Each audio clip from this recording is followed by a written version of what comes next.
गेल्या गेल्याबरोबर भगवंतानं काय केलं, जे मोदकाचं ताट होतं तेही घेतलं, जे लाडूचं ताट होतं तेही घेतलं आणि ज्याच्या करता आणलं होतं त्या भगवंतानं सुद्धा जसं घेतल्याबरोबर आता परत आल्या आणि आल्याच्या नंतर बघतात तर काय गणपतीही नाही आणि ज्याच्या करता मोदक लाडू आले ते लाडूही आणणार नाही.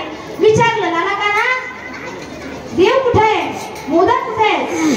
देवालाच विचारलं की देव कुठे आहे असं भगवान परमात्म्याला विचारल्याच्या नंतर भगवान म्हणतात आई अगं इंद्रावती पासून मोठ्या मोठाचा मोठा देव आला होता, लांब लांब मोठमोठे त्याचे कान होते, मोठी अशी सोट होती, त्यानं काय केलं लाडू मोदक खाल्ले असं भगवंतांनी सांगितलं.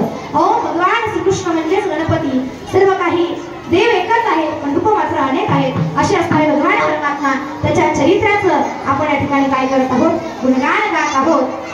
आणि खऱ्या अर्थानं हे भगवान परमात्मा यांचं रूप एवढं सुंदर एक गवळण त्या ठिकाणी पाण्याची घागर घेऊन जात असताना तिनं त्या श्रीहरीला पाहिलं आणि पाहिल्याबरोबर तिचं चित्ताचं हरण भगवान परमात्म्यानं केलं अभंगाचं.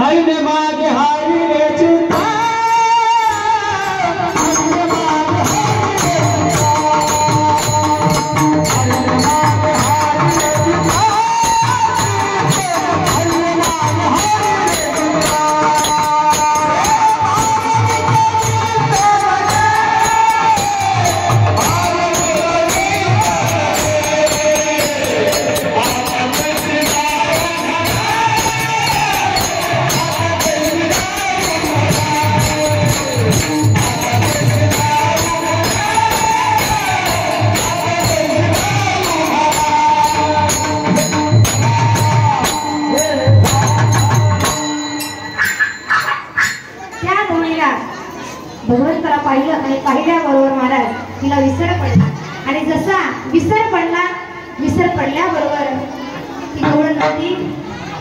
आता घरी जावं तर कसं जावं, तिथं महाराज आले, तुकाराम महाराज आले, त्यांनी पाहिलं त्या गवळीला, अगं काय झालंय, का उभी आहेस इथं?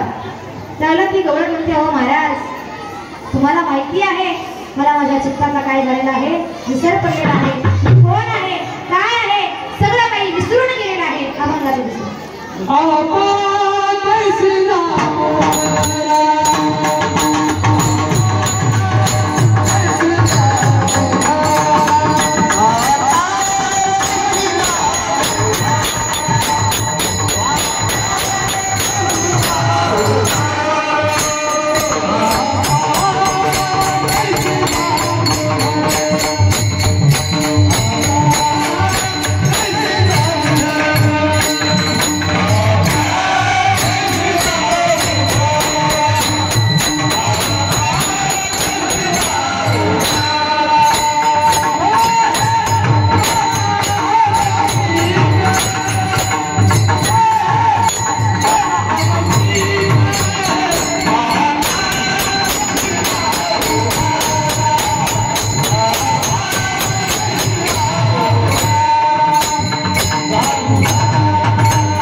लौकिक आता घरी जाऊ तर कशी जाऊ असं तिच्या चित्ताला विसर पडला. महाराज हे भगवान परमात्मा असे होते की जी गवळ भगवंताला पाहिल्याबरोबर तिला देवभान विसरून जायची.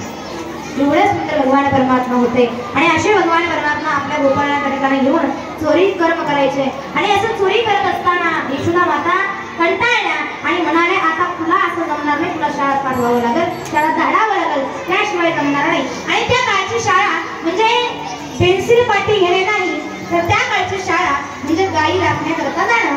मग त्यावेळेला भगवान परमात्म्याला सांगितलं काना लाला कृष्ण तुला असं जमणार नाही, तुला आता शाळेत घालावंच लागणार.